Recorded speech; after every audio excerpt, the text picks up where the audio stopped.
This is a quick mini lesson to discuss with you synecdoche and metonymy. These are really weird words and they are really unique literary devices, but they are fun ones to know and they help you to talk more specifically about certain types of metaphors. And you're going to recognize the kinds of phrases that we are discussing in this PowerPoint, but you just didn't know that they were called synecdoche and metonymy. We actually use synecdoche and metonymy in our regular language. A lot of our idiomatic phrases are actually versions of synecdoche and metonymy. So here are some definitions.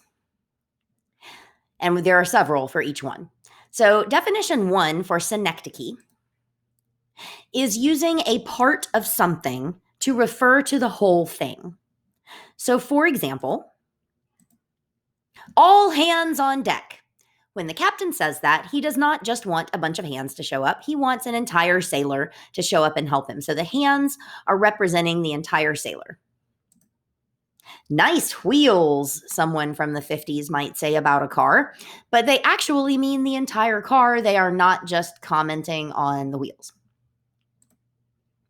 And my cousin was behind bars for 18 years. Here, the bars refer to the prison. And it's okay, he's out now. Definition 2 of synecdoche, similar but different, is using a collective noun, or the whole, to refer to its individual parts. This is probably the strangest of all the definitions we're going to look at today. America won 35 gold medals in Rio. I think they had the Olympics there once. So America, the country, didn't win that. 35 different athletes won it, but we claim their victory, and so we say America did that. Smyrna PD was often at my neighbor's house, so we moved. True story. But it wasn't the entire police department. Even if it sometimes seemed like it, it was just a few policemen. But you would say Smyrna PD referring to the police department's individual parts. And ROTC has many responsibilities. It is the individual members of ROTC that has many responsibilities. So again, you're using a collective noun to refer to its individual parts, and that is a specific kind of synecdoche. Definition 3, referring to an item by what it is made of or a component part of it. For example, you might call your credit card plastic. I honestly don't know if they do this anymore. They used to. Like you would just say, put it on the plastic, or, as if to say you don't have real money. Now we have check cards, so it's a little different. But if you call your credit card plastic, that is synecdoche. Referring to bullets as lead. If you, in watching a movie, say they filled that bad guy with lead, it means they filled him with bullets because bullets are made of lead, I guess. If you play piano, they might refer to the piano keys or the entire piano itself as the ivories. So the pianist might be tickling the ivories, and that would mean that they are playing the piano.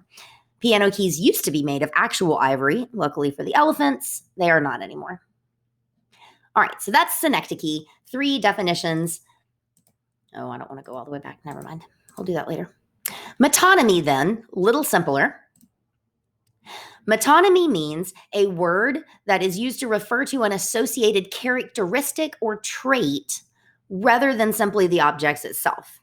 So, for example, in Julius Caesar, when Mark Antony says, "Friends, Romans, countrymen, lend me your ears," he does not want you to hand him your ear. He wants you to listen. And so the ear is being used to refer to the trait of listening or the ability to listen. Can you give me a hand with this? So this is referring to what your hand does. Can you help me? Can you assist me? And so this is not the physical hand, but the action that the hand is associated with. Definition 2 of metonymy. Using an object associated with a person to refer to the person himself. And so this is different than synecdoche because synecdoche has to actually be a part of the whole. A hand is part of a person. But for these, it's just an object closely associated with the person.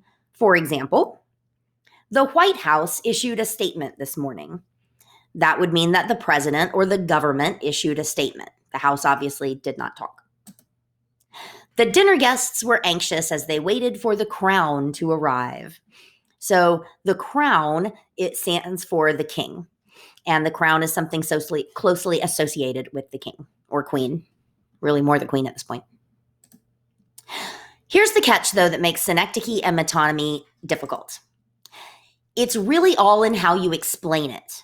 Just like a lot of things in literature, the way you argue your case can make all the difference in the world.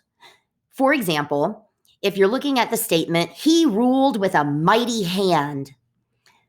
So now we have to stop and consider. We've seen examples where hand was synecdoche, all hands on deck, and examples where hand was metonymy, lend me a hand.